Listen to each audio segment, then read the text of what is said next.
माता की कथा हिंदू धर्म में बहुत महत्व रखती है, विशेषकर शुक्रवार के दिन। यहाँ मैं आपको एक विस्तृत कथा प्रदान कर रहा हूँ। संतोषी माता व्रत कथा। कथा की शुरुआत, एक बुढ़िया थी जिसके 7 पुत्र थे।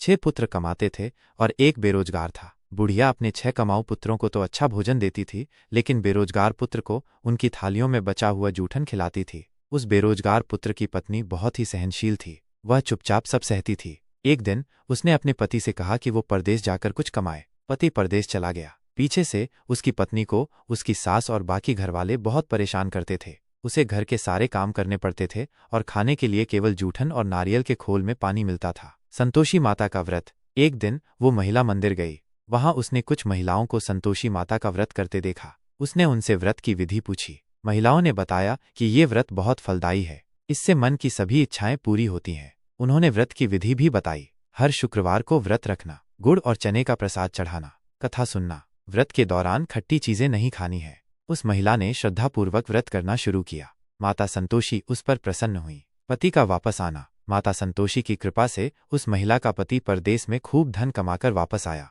वह अपनी पत्नी को देखकर बहुत दुखी हुआ। उसने अपनी पत्नी और मां को समझाया और घर में सुख शांति स्थापित की। उद्यापन। जब उस महिला की मनोकामना पूरी हो गई तो उसने व्रत का उद्यापन किया, लेकिन गलती से उद्यापन के भोजन में खट्टी चीज पड़ गई। इससे माता संतोषी क्रोधित हो गईं, जिसके कारण उसके पति को फिर से मुसीबत का सामना करना पड़ा। क्षमा याचना और पुनः कृपा। उस महिला ने अपनी भूल के लिए माता से क्षमा मांगी और विधिपूर्वक पुनः उद्यापन किया। माता संतोषी प्रसन्न हुई और उनके परिवार पर अपनी कृपा बनाए रखी। व्रत का महत्व।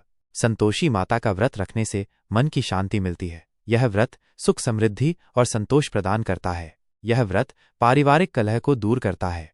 यह कथा हमें सिखाती है कि श्रद्धा और धैर्य से किए गए कार्य हमेशा सफल होते हैं।